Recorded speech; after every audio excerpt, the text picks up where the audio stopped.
오늘 말씀의 제목은 백성이 칭송하더라입니다. 사도행전을 우리가 계속 살펴보고 있는데요. 사도행전은 누가가 데오빌로라는 총독에게 편지하면서 복음의 사역이 어떻게 확장되어져 갔는가에 대한 이야기를 예수님의 생애를 적은 누가복음에 이어서 이것을 또 보내는 그런 내용입니다. 그래서 사도행전의 내용을 보면 상당히 이 교회에 확장되어져가는 이것에 중점을 두고 그것을 설명하고 있어요. 그래서 이제까지 예루살렘 교회의 태동에 대해서 설명을 했고 오늘 본문도 교회에서는 예루살렘 교회가 어떻게 성장하는가에 대한 중점들을 이야기하고 있습니다. 특히 오늘 본문의 그 앞서의 내용에는 두 가지 이야기가 나옵니다. 4장 뒷부분에 보면 바나바에 대한 이야기가 나오고, 그리고 5장의 1절부터 오늘 본문의 바로 앞까지 11절까지 내용에서는 아나니아와 삽비리아에 대한 이야기가 나옵니다. 이 두 이야기를 대비시킴으로 인해서 성도들에게 어떠한 믿음의 모습이 진실한 믿음가를 보여주고, 정말 교회가 확장되고 성장되는 가운데 단순한 숫자만 늘어나는 게 아니라 진짜 믿음의 어떤 자세가 어떠해야 되는가를 보여주고자 누가는 이 두 사건을 기록하고 있습니다. 자, 먼저 4장 그 뒷부분에 있는 그 바나바에 대한 이야기가 나오고 있는데요. 4장에 보면 바나바가 하나님 앞에 그 36절을 보면 구브로에서 난 레위족 사람이 있으니 이름은 요셉이라 사도들이 일컬어 바나바라 번역하면 위로의 아들이라 하니 그가 밭이 있음에 팔아 그 값을 가지고 사도들 앞에 두니라, 이렇게 나와요. 그러니까 바나바라는 인물이 있는데 이 사람의 원래의 본명은 요셉인 거예요. 근데 요셉인데 사도들이 그를 바나바라고 불렀어요. 그 이름의 뜻이 위로의 아들이다. 또는 단순히 그냥 아이고 참 힘들고 어렵죠 하고 위로가 아니라 이 사도들이 하나님의 일을 감당하는 데 있어서 또 교회 성도들이 신앙생활하는 데 있어서 큰 역할을 하고 있다는 의미 속에서 위로의 아들 바나바라는 이름을 이렇게 쓰고 있는 겁니다. 그런데 여기서 그 밭을 판 소유를 사도들 앞에 내어놓은 것, 이 사건이 왜 중요한가? 왜 이 이야기를 하고 있는가? 우리가 이제 그 의미를 좀 생각해 봐야 되는데요. 이 앞서서 32절을 보면 믿는 무리가 한 마음과 한 뜻이 되어 모든 물건을 서로 통용하고 자기 재물을 조금이라도 자기 것이라 하는 이가 하나도 없더라, 이렇게 나와요. 그러니까 조금이라도 자기 것이라고, 자기 재물인데도 불구하고 자기 것이라 하는 사람이 하나도 없이 그 재물을 다 내어놓아서 그것이 함께 통용이 되어졌다, 같이 썼다라는 거예요. 그것이 초대교회 물질에 대한 성도들의 그런 생각이었어요. 그러니까 자기의 재산이 자기 재산이라 생각하지 않고 성도가 필요하면 내어주고 교회가 필요하면 내어줘서 모든 성도가, 가난한 사람이 하나도 없이 모두가 함께 누릴 수 있도록 그렇게 했다라고 성경은 누가는 기록하고 있는 거예요. 그런데 마찬가지로 다 그렇게 했는데 왜 거기서 바나바를 특별히 이야기하고 있느냐? 그 이유는 바나바가 특별하게 신앙적인 어떤 큰 역할을 한 인물이기도 하지만 이후에도 바나바는 큰 역할을 합니다. 바나바는 어떤 사람입니까? 우리가 잘 알듯이 사도 바울을 그가 그 다메섹 도상에서 회심한 이후에 또 그가 이제 그리스도인이 되어지면서 역으로 다시 이제 전도를 하기 시작을 합니다. 그랬을 때에 많은 성도들이 의심했거든요. 이 사람은 좀 아무래도 못 믿겠다. 그렇게 해서 그가 결국에서는 그 가운데 유대인들한테 또 얻어맞고 또 이제 이 기독교인들한테는 또 이 의심의 눈초리를 받고 결국에는 이제 그곳을 떠나서 다소로 가서 시간을 보내게 되죠. 근데 변방에 있는 그를 안디옥으로 불러낸 사람이 누구냐? 바로 바나바였단 말이에요. 바나바가 그 바울을 중심으로, 복음의 중심으로 끌어들이는데 큰 역할을 했던 인물이 바나바입니다. 바나바는 상품이 오늘 제가 좀 전에 읽었던 36절에서도 얘기하지만 그 사람은 어떤 사람이에요? 예, 상당히 그 인정받는 위로의 아들이라고 인정받을 만한 그러한 사람이었어요. 그뿐만 아니라 사도행전 11장 24절 말씀에 보면 바나바는 착한 사람이요 성령과 믿음이 충만한 사람이라 이에 큰 무리가 주께 더하여지더라 하면서 복음의 큰 역할을 하는 이 바나바의 성품을 착한 사람이다라고. 그러니까 모든 사람이 볼 때에 이 사람은 착한 사람이야 인정할 만한 그러한 사람이었어요. 뿐만 아니라 신앙적으로도 믿음과 성령이 충만한 사람. 그러니까 영적으로도 손색이 없고 삶의 모습에서도 전혀 이 손색이 없는 진짜 어떻게 보면 참 그 나무랄 데가 없는 그러한 신앙인의 모습이 바로 이 그 바나바의 모습이었던 겁니다. 그런데 이 바나바가 특별하게 이 어떤 밭을 팔았던 그 돈을 이제 그 사도들한테 내놓는데 또한 이렇게 말했다라는 것은 특별히 그 땅의 가치가 상당히 컸다는 얘기죠. 그 땅을 팔아서 그것을 드리는데 자 다시 36절에 보면 뭐라고 얘기하면 그 37절에 보면 그가 밭이 있음에 팔아 그 값을 가지고 사도들 발 앞에 두니라 얘기하면서 그 값을이라고 표현을 합니다. 관사가 붙어요. 그 얘기는 뭐냐면 그 판 돈 전부라는 얘기예요. 그러니까 내가 이 밭을 팔았는데 이게 상당히 큰 액수인 거예요. 작은 액수가 아닙니다. 상당히 큰 액수인데 그 액수의 그 값을 그대로 사도들 앞에 내놨다는 거예요. 당시는 사도들이 그렇죠? 아직은 교회 직분자들이 세워지기 전이기 때문에 사도들이 말씀과 기도 외에도 교회의 재정과 행정의 모든 것을 다 사도들이 관장할 때입니다. 그래서 사도들 앞에 그 주어진 그 헌금을 가지고 그것을 가지고 지출을 하면서 온 교회 성도들이 함께 나누고 또 뿐만 아니라 구제하는 일에 가난한 사람들을 구제하는 일에 상당히 많은 그러한 일들을 했었던 겁니다. 근데 이 그때 가난한 자들을 위해서 그 하는 이 구제가 사실은 우리가 생각하는 것처럼 뭐 그냥 작은 단위가 아니에요. 문헌에 의하면 그 당시에 그 구제했던 그 예루살렘 교회가 구제했던 인원들이 거의 1만 명이 넘는 한 1만 6천 명 이상 되는 그러한 인원이었다고 합니다. 그러니까 상당히 많은 인원이죠. 그 예루살렘 전체 그 예루살렘 성뿐만 아니라 예루살렘 지역의 전체 인구가 한 6만도 안 되는 그런 때인데 그때에서 1만 명이 넘는 거의 1만 6천 명 막 이렇게 되는 인원들을 그렇게 구제했다? 그럼 상당히 많은 것을 구제한 거잖아요. 그러니까 헌금이 들어오고 한 것을 성도들끼리만 먹고 마시고 이렇게 쓴 게 아니라 그것이 들어오는 대로 그것을 또 남는 게 없이 다 구제하는 일에 힘을 썼던 거예요. 그러니까 초대교회는 그러한 역할을 했습니다. 그러니까 상당히 많은 사람들이 더 모이고 더 많은 사람들이 그것을 보고 칭찬하고 그런 이제 모습들이 나타났던 거죠. 그런데 특별히 바나바가 그렇게 큰 것을 드림으로 인해서 모든 사람들이 바라볼 때에 이것이 귀감이 되는 그런 모습이 되었다라는 거예요. 그런데 이제 바나바는 어떤 사람입니까? 뭐 아까 이제 착한 사람 이렇게 얘기를 했었지만 오늘 본문에서는 그를 뭐라고 해요? 레위인이라고 얘기하고 있습니다. 구브로에서 난 레위족 사람. 근데 구브로는 이스라엘이 아닙니다. 구브로는 소아시아 밑에 있는 섬이에요. 큰 섬. 그러면 이방에서 태어나서 자랐어요.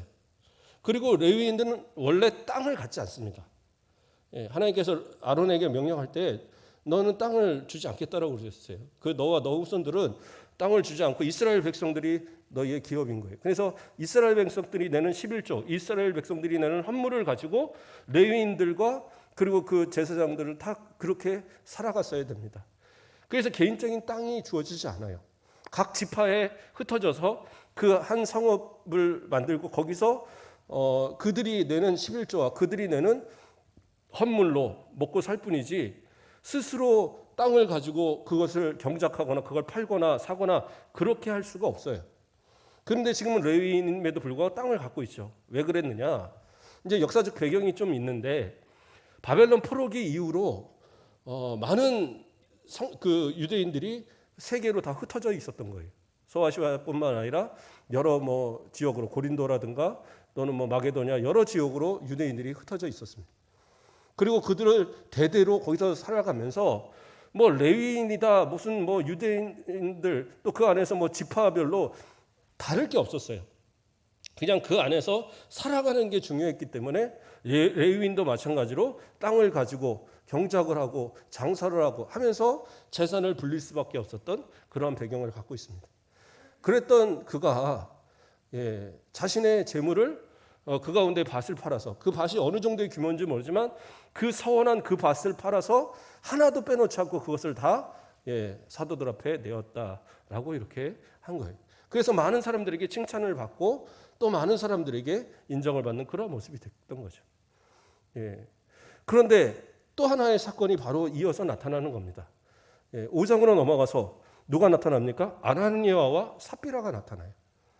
그러니까 이 아나니아와 삽비라도 초대교회 예루살렘 교회에 또 상당히 열심 있는 그러한 성도들이었던 것 같아요. 그래서 그들도 이 바나바에게 감동을 받아서 자신들도 헌금을 하겠다고 서원을 합니다.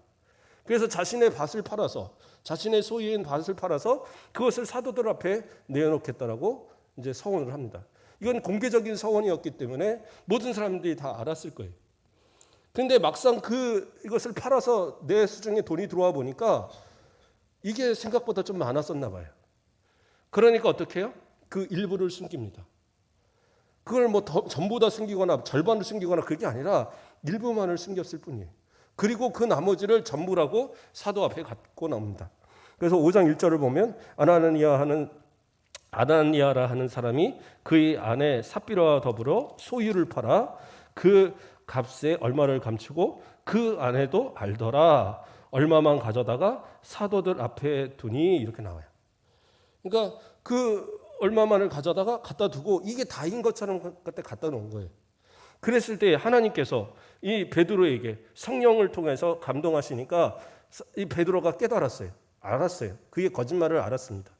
그래서 3절을 보면 뭐라고 나옵니까? 베드로가 이르되 아나니아야 어찌하여 사탄이 내 마음에 가득하여 내가 성령을 속이고 땅값 얼마를 감추었느냐 이렇게 이제 책망을 합니다. 그러면서 또 이야기할 때 땅이 그대로 있을 때에는 내 땅이 아니며 판 후에도 내 마음대로 할 수가 없더냐 어찌하여 이 일을 내 마음에 두었느냐 사람에게 거짓말한 것이 아니요 하나님께로다 이렇게 얘기합니다.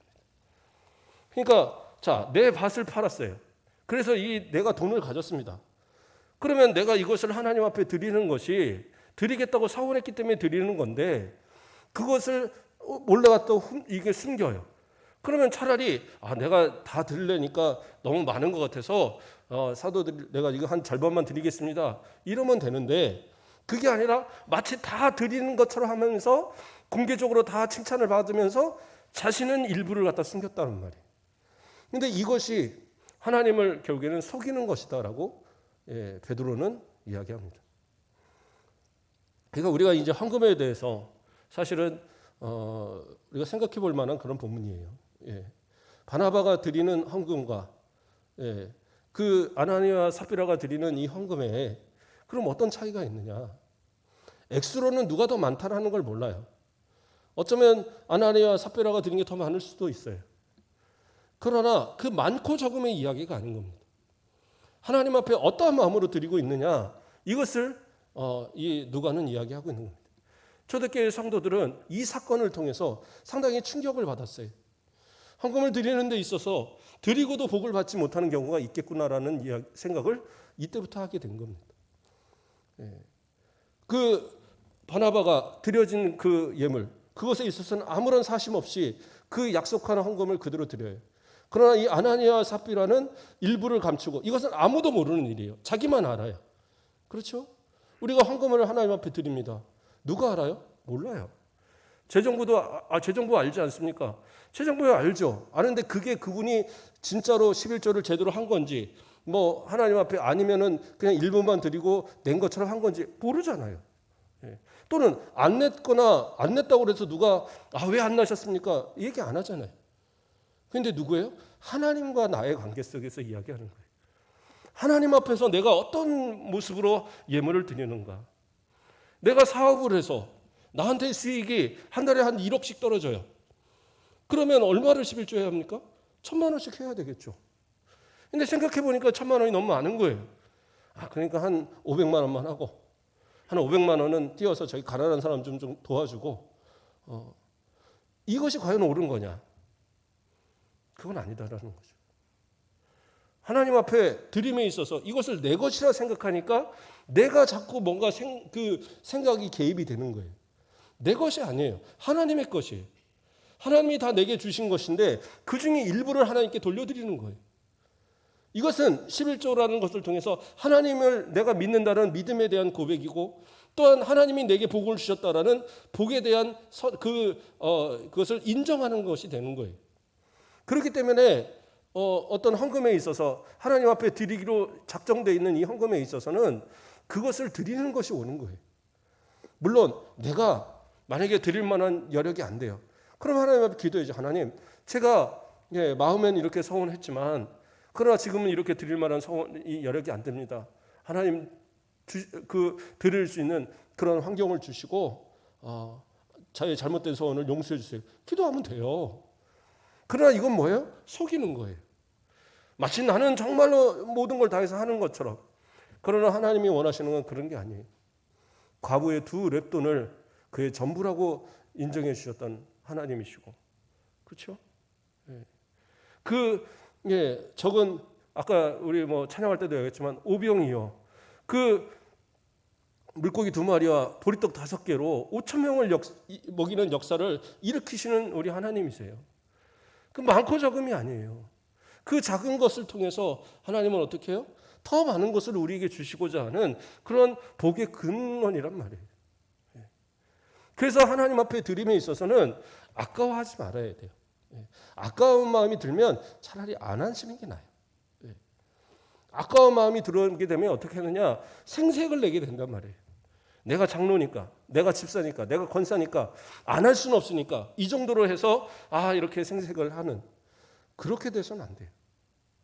하나님 앞에 정직하게 드리고, 실수로 잘못할 수는 있죠. 내가 계산을 잘못했는데 아차 싶은 경우들, 그러면 다음 달에 같이 내면 되죠. 11조도. 제가 언제가 얘기 드렸죠. 그 몸이 불편한 청년 하나가 저한테 와서 1,000몇백 원을 들고 온 거예요. 10원짜리까지 1,000몇백 몇십 원을 들고 왔어요. 그러면서 목사님 이것 좀 헌금 내주세요. 아니 그러면 자기가 내지. 그래서 이거 왜 들고 왔냐 그랬더니 11조를 자기가 드렸는데 계산을 해보니까 이 1,000몇백 몇십 원을 내가 빼먹고 안 드렸다는 거예요. 이게 마음에 걸려갖고 이걸 막 어떻게 할지 모르니까 그냥 그 다음 주에 이렇게 헌금해서 드리면 되는데 그렇게 못하고 어떻게 해요? 자기가 그거를 이 마음에 걸리니까 목사님 좀 대신 내주세요 하고 그거 들고 온 거예요. 참 그 당시에 받을 때는 뭐 이렇게 깝깝한가. 근데 시간이 지나면 지날수록 제가 그걸 잊어버리지 않게 되더라고요. 그게 하나님 앞에 드리는 마음이구나. 그게 하나님 앞에 수많은 것을 드리는, 뭐 몇백만 원, 몇천만 원을 벌어서 거기서 몇십만 원, 몇백만 원, 뭐 몇천만 원을 헌금하는 그러한 헌금보다 하나님 앞에 이 정직한 한 달에 봐요. 얼마 벌지도 못하는, 몸이 불편해서 얼마 벌지도 못하는 청년이 그 가운데 그 1,000몇백 원 덜한 것 때문에 그 10원까지 들고 와서 하나님 이거 드려야 되는데 어떡합니까 목사님? 그것이 하나님이 받으시는 진실한 모습 아니겠습니까? 아나니아와 삽비라는 그런 마음이 없었어요. 그냥 생색만 내면 되지. 바나바가 칭찬받는 걸 보니까 우리도 칭찬 한번 받고 싶다. 우리도 교회에서 그래도 한 역할을 하는 사람으로서 그래도 이런 생색은 좀 내야 되지 않느냐. 저가 저만큼 하면 나도 이만큼은 해야지. 그 정도 선에서 끝낸 거예요. 그런데 문제는 뭐예요? 이것이 하나님을 속인, 사도들과 교회를 속인 게 아니라 하나님을 속인 거였다라는 거예요. 그러므로 인해서 이 베드로는 강하게 책망하고 그 결과 어떻게 돼요? 결국에는 그 즉시 아나니아의 혼이 떠나갑니다. 그리고 그가 죽어요. 그러니까 이제 급하게 그 젊은 청년들이 이제 그 젊은 사람들이 그 시체를 데리고 나가서 장사를 지내기 위한 준비를 했는지 뭐 장사를 지냈다고 성경은 나옵니다. 그러니까 아마 시체를 이렇게 보관하는 어느 쪽으로 이렇게 갖다 놨던 것 같아요. 그랬는데 한 3시간쯤 지나서 삽비라가 오는 거예요. 남편이 안 나타나니까. 교회 간다고 갔는데 안 오는 거예요. 도대체 이 사람이 왜 안 오지? 그 교회 헌금 갖고 갔는데 이 뒤돌아서서 어디 딴 데로 샜나? 가보는 거예요. 근데 딱 오니까 베드로가 다시 물어봅니다. 이봐, 이 땅 판 거 그게 전부 맞아? 하고 이제 삽비라한테 물어보는 거예요. 그러니까 삽비라도 분명히 알고 있었거든요. 그것을 이것을 따로 돌렸다는 것을. 그것이 그렇죠? 여기서 그 값에서 얼마를 감춤해 그 아내도 알더라 이렇게 나오잖아요. 근데 다른 번역에서는 서로 상의했다라고 나와요. 그러니까 서로가 알고 있었던 거예요. 알고 서로가 그렇게 하자라고 합의하고 우리만 입 맞추면 아무도 몰라. 그렇게 해서 그 3시간 뒤에 온 삽비라도 그 즉시 그가 죽게 됩니다. 그래서 결국엔 어떻게 됩니까? 7절 말씀에 3시간쯤 지나 그의 아내가 그 일어난 일을 알지 못하고 들어오니 그렇게 해서 결국에 어떻게 돼요? 10절 보면 곧 그가 베드로의 발 앞에 엎드려져 혼이 떠나는지라 젊은 사람들이 들어와 죽은 것을 보고 메어다가 그의 남편 곁에 장사하니. 그래서 남편과 아내가 한날에 그냥 같이 가서 죽게 된 겁니다. 그래서 11절을 보면 뭐라고 나옵니까? 온 교회와 이 일을 듣는 사람들이 다 크게 두려워하니라. 그러니까 이 이야기가 교회 안에 성도들뿐만 아니라 세상 사람들에게까지 알려진 거예요. 그 예루살렘의 지역 전체적으로 이 소문이 퍼져가면서 이제 어떻게 해요? 사도들에 대한 두려움, 교회에 대한 두려움과 단순한 두려움이라기보다는 뭐라고 볼까요? 경외스러운 어떤 그러한 마음을 갖기 시작한 겁니다. 이들을 함부로 건드려서는 안 되겠다. 교회를 함부로 핍박하면 안 되겠다. 이런 생각이 퍼지게 된 겁니다. 그렇게 해서 어떻게 돼요? 12절 말씀을 보면 사도들의 손을 통하여 민간의 표적과 기사가 많이 일어나매 믿는 사람이 다 마음을 같이하여 솔로몬 행각에 모이고. 자, 솔로몬 행각은 어디였어요? 그 미문에서 걷지 못하는 그 나면서부터 걷지 못하는 사람을 고쳐 주었을 때에 그 성전에 들어가서 막 감사하고 찬양하고 막 기뻐하니까 베드로와 요한이 지켜보고 있다가 또 그 사람이 그 베드로와 요한을 끌고 이 솔로몬 행각으로 간 거예요. 그러자 사람들이 다 모여서 거기서 이제 설교하다가 어떻게 됐어요? 그러다가 이제 사두개인들한테 잡혀갖고 공회에 넘겨졌었잖아요. 그런데 놀라운 사실은 이 솔로몬의 행각에서 다시 모이는 거예요. 베드로와 그 요한이 그 가운데서 복음을 전해 보니까 이거보다 좋은 데가 없는 거예요. 성전에 날마다 기도하러 사람들이 오죠. 그래서 사람들이 막 무리가 모이죠. 또 넓은 장소라서 기독교인들이 모여서 같이 서로 설교하고 예배드리기도 딱 좋은 거예요. 맨날 그 다락방에 모여서 예배드리는데도 한계가 있죠. 인원들도 많아지고. 그러니까 성전의 그 솔로몬의 행각을 차지하고 설교하는 거예요. 그런데 그렇게 했을 때에 어떻게 합니까? 12절에 13절에 보니까 뭐예요? 그 나머지는 감히 그들과 상종한 사람이 없으나 백성이 칭송하더라. 여기서 나오는 거예요. 그러니까 감히 상종하지 못한다. 이 말은 뭐냐면 가서 시비 거는 사람이 없었다라는 거예요. 그 사두개인들도 그 제사장들도 그 성전 관리하는 사람도 감히 가서 건드리지 못하는 거예요. 괜히 잘못 건드렸다가 아나니와 삽비라처럼 죽으면 어떻게 하겠어요?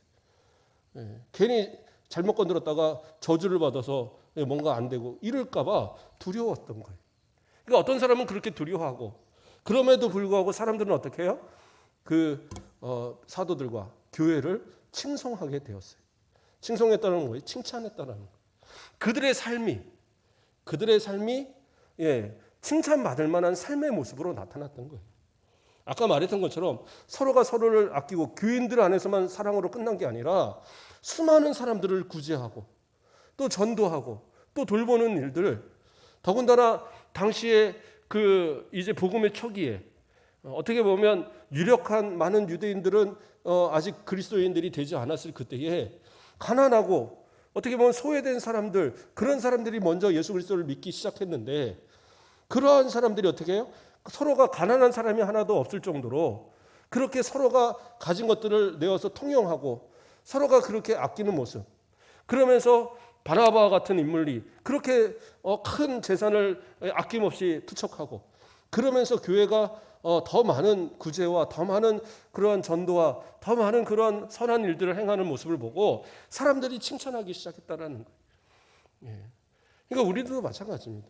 내가 진짜 믿음이 있다고 한다면 그 믿음은 어떻게 해요? 사람들로부터 인정받는 믿음이 있어야 돼요.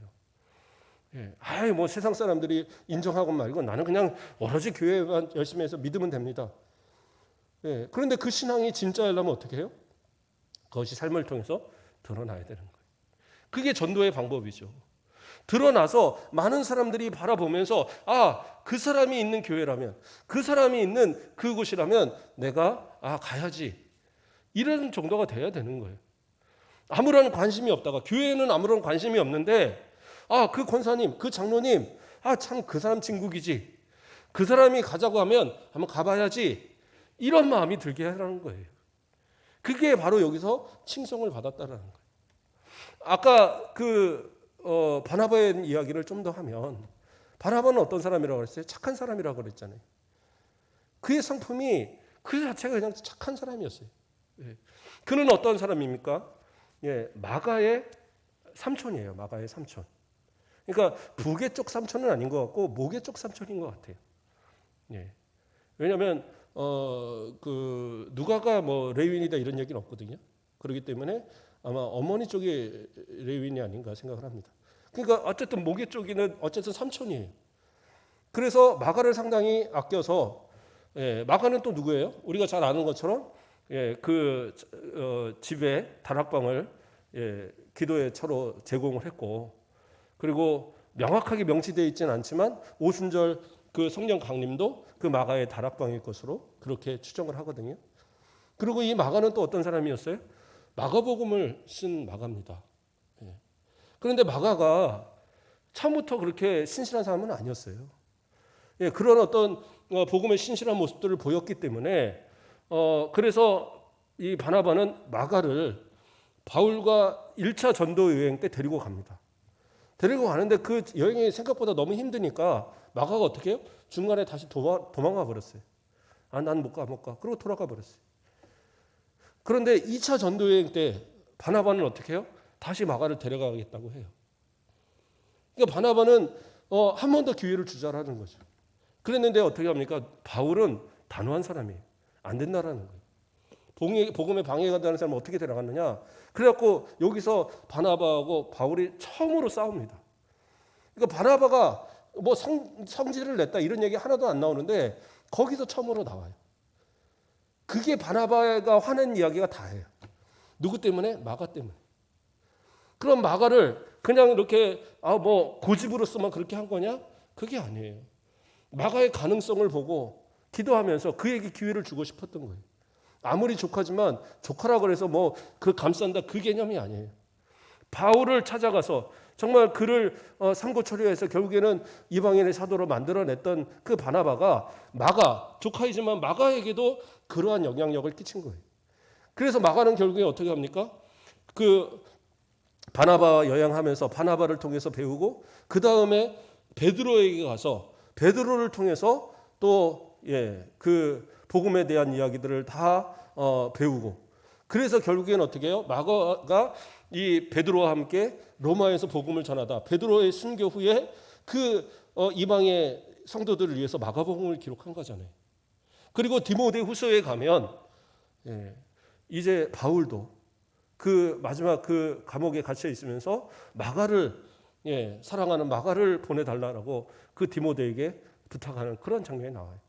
그러니까 마가는 결국엔 어떻게 해요? 바울한테도 바울이 쫓아냈던 그러한 마가지만 결국에는 바울도 인정할 만한 마가로 변화됐단 말이에요. 그 변화의 그 중심에 누가 있느냐? 바나바가 있었던 거예요. 그러니까 바나바는 대단한 사람입니다. 사람을 양육할 줄 알고 복음으로 끝까지 인내할 줄 알고 그렇게 섬길 줄 아는 그런 모습이에요. 어떤 사람들은 바울과의 이 바나바가 다툼이 일어난 뒤로부터 더 이상은 사도행전에 바나바의 행적은 나오지 않거든요. 또 그렇다고 바나바가 어떤 뭐 복음서를 쓴 것이 아니었기 때문에 뭐 특별하게 이제 나온 것도 없어요. 그래서 바울하고 싸웠기 때문에 이 마가를 감쌌기 때문에 결국에서는 그는 더 이상 성경에 나오지 않는 인물이 됐다. 그러면서 이렇게 비평적으로 이야기하는 분들이 있어요.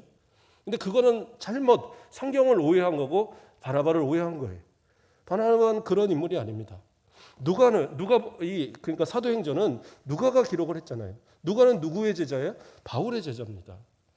그래서 복음의 촉이 이 예루살렘의 성장과 더불어서 나아가면서 바울을 중심으로 이제 전개를 하는 거예요.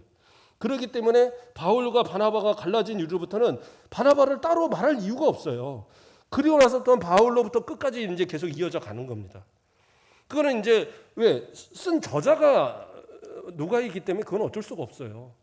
그러면 바나바는 어떤 사람이었느냐? 바나바는 이후에 복음을 전하기 위해서 전 세계를 돌면서 복음을 전하다가 자신의 고향 구브로로 돌아가서 거기서도 복음을 전하다가 구브로에서 유대인들에게 AD 한 73년에서 5년 보통 이렇게 보더라고요. 그때에 순교했을 것으로 봅니다. 돌에 맞아서 순교했어요. 그래서 문헌에 의하면 마가가 그 조카 마가가 이 시체를 가져다가 그 구브로에 있는 그 살람이라는 그 지역에 있는 절벽에 있는 무덤에 모르게 아무도 모르게 거기다가 무덤을 파고 그 안에다가 장사를 지내는 그러한 모습을 했었다라고 이제 그런 문헌에 나온다고 합니다. 그러니까 바나바도 끝까지 포기하지 않고 복음을 전하다가 결국엔 순교한 사람이었어요. 성경에 기록되지 않는 뭐 바울이나 또 그를 중심으로 한 그런 인물들 외에도 수많은 사람들이 순교하고 다 죽어갔거든요. 심지어는 12제자도 다 죽어갔지만 다 기록되어 있지 않잖아요. 그래서 성경에 안 나왔다고 해서 그 사람이 중요하지 않다? 이게 아니에요. 성경에 나오지 않는 수많은 인물들이 정말 수많은 성도들이 목숨을 걸고 복음을 전하다 죽어갔어요. 그들의 피값과 그들의 눈물이 결국엔 지금의 우리 교회를 만들어간 거거든요. 그렇기 때문에 성경에 안 나왔다, 뭐 중간에 사라졌다, 그래서 그걸 비평하는 거는 정말 잘못된 설교고 잘못된 그런 생각입니다. 조금만 찾아봐도 알 수 있는 일들을 정말 그런 어떤 편협적인 설교로 하면 안 돼요. 자, 어쨌든 바나바는 그러한 사람이에요. 정말 많은 사람을 위해서 희생하고 나누고 베푸는 그러한 모습. 이러한 모습을 통해서 결국에 어떻게 해요? 사도들의 기사와 그런 표적으로 인해서 두려운 마음 들고 사람들도 두려워하지만 그러나 바나바 같은 그런 헌신된 모습을 통해서 사람들에게 있어서 칭송이 되어지는 그런 모습들이 나타나게 되었던 거죠. 그래서 이 예루살렘 교회가 단순히 그냥 복음만 전해서 단순히 그냥 기적이 나타나서 그래서 성장한 것이 아니라 그 성도들이 하나하나의 모습들이 칭찬받을 만한 모습으로 드러났기 때문에 그 모습을 통해서 더 많은 사람들이 그 성도들이 교회 앞으로 나오게 된 거예요. 아까 읽었던 사도행전 11장 24절에서 바나바는 착한 사람이요 성령과 믿음이 충만한 사람이라 그 뒤에 뭐예요? 이에 큰 무리가 주께 더하여지더라. 그 착한 모습, 그 믿음의 충만한 모습, 성령 충만한 모습으로 인해서 많은 사람들이 큰 무리가 주님 앞으로 더해지는 그런 역사가 있게 되었다라는 거예요. 다시 우리가 읽었던 본문으로 넘어갑니다. 5장 13절을 말씀을 보면 그 나머지는 감히 그들과 상종하는 사람이 없으나 뭐예요? 백성이 칭송하더라. 백성이 칭송하니까 어떻게 해요? 14절에 믿고 주께로 나오는 자가 더 많으니 남녀의 큰 무리더라. 무관심하게 안 듣는 것 같고 기독교인들이 모여있는 것에 그냥 신경 안 쓰는 것 같지만 다시 말해서 교회에 신경 안 쓰는 것 같고 교회하고 관계없이 살아가는 그러한 세상 사람들인 것 같지만 결국에서 칭송을 받고 복음의 역사가 일어나니까 어떻게 해요? 남녀의 큰 무리들이 더 주님 앞에 이 복음 앞으로 나오는 역사들이 나타나게 되더라는 거예요. 이것이 바로 예루살렘 교회의 성장의 모습이었고 그 성도들의 변화된 삶의 모습이었다라는 겁니다. 이후의 이야기는 이제 사도들의 그런 어떤 기적을 통해서 많은 사람들이 병자들이 고침을 받으려고 하는 그런 내용들로 우리가 읽었던 내용입니다. 말씀을 정리하겠습니다.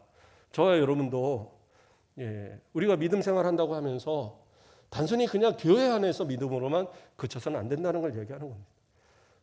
교회 안에서 내가 그냥 적당하게 신앙생활해서 나는 정말 옷 잘 입고 이렇게 예배 드리고 나는 지금 뭐 할 만큼 다 했어. 이게 아니라는 거예요.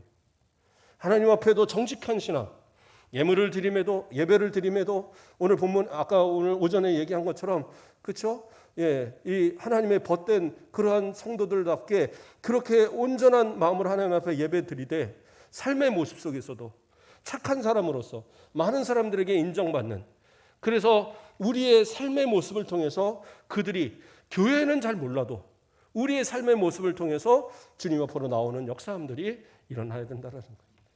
이러한 코로나 시대에 전도할 수 있는 방법이 뭐가 있겠어요? 그렇게 많지 않습니다. 그렇다면 우리 자신의 모습들, 우리에게서 풍겨나는 그리스도의 향기가 전도하는 유일한 방법이 될 거예요. 주변에 있는 사람들을 돌아보시고, 이제 위드 코로나 얘기하는데 교회만 규제를 합니다. 교회만 풀질 않아요. 좀 답답함은 있습니다. 그러나 이럴 때일수록 우리가 또 우리 장로님도 기도하시고 또 우리 집사님도 기도하고 그렇게 하셨지만 지금 교회를 못 나오고 있는 우리 성도들한테 이제는 권면해서 언제까지 코로나 때문에 교회를 못 나온다 하겠냐. 이제 우리 같이 한번 예배 드려보자. 그렇게 좀 권면할 수 있고 그렇게 해서 함께 좀 신앙을 회복할 수 있는 그런 모습들이 나타나길 원하고요. 또 주변에서 지금 흔들리고 또 이렇게 방황하는 성도들이 너무 많아요. 각 교회들이 지금 50%도 교회를 안 나오는 교회들이 상당히 많대요. 그 교인들이 다 어디 있어요? 그냥 다 흩어져 버렸어요. 어디 교회에 등록도 안 하고 그냥 그러고 막 있는 성도들이 상당히 많습니다. 이젠 담대하게 외쳐서 주의 전을 좀 이끌고 복음을 전하는, 그렇게 해서 우리 교회가 다시 한번 이 지역에 또 이 나라의 복음의 새 물결을 일으키는 그런 교회로 성장되길, 그리고 우리들의 삶이 되길 주님의 이름으로 축복드립니다. 기도하겠습니다. 사랑의 하나님, 감사를 드립니다. 바나바는 착한 사람이고 믿음과 성령이 충만한 사람이라고 하였사온데 우리도 하나님 앞에 그렇게 인정받는 착한 모습으로 변화되어지고 믿음이 충만하여지고 성령 충만하여서 많은 사람들에게 칭송받는 복된 성도의 삶을 살아가는 우리가 되게 하여 주시옵소서. 정직한 신앙으로 하나님 앞에 서게 하시고 거짓된 하나님을 속이는 자들을 되지 않도록 언제나 주님이 칭찬하실 만한 믿음, 또 삶에서도 하나님의 영광을 드러내는 복된 삶, 그래서 주님 오시는 그날에 주님 앞에 나아가 칭찬받고 하나님 앞에 영광이 되는 복된 성도들 되도록 인도하여 주시옵소서. 일주일의 삶을 지켜주시고 나아가 행하는 모든 일에 주님께서 형통의 복으로 함께하여 주시옵소서. 감사합니다. 예수 그리스도의 이름으로 기도드립니다. 아멘. 광고는 주보를 참고해 주시고요. 우리 수능을 앞둔 우리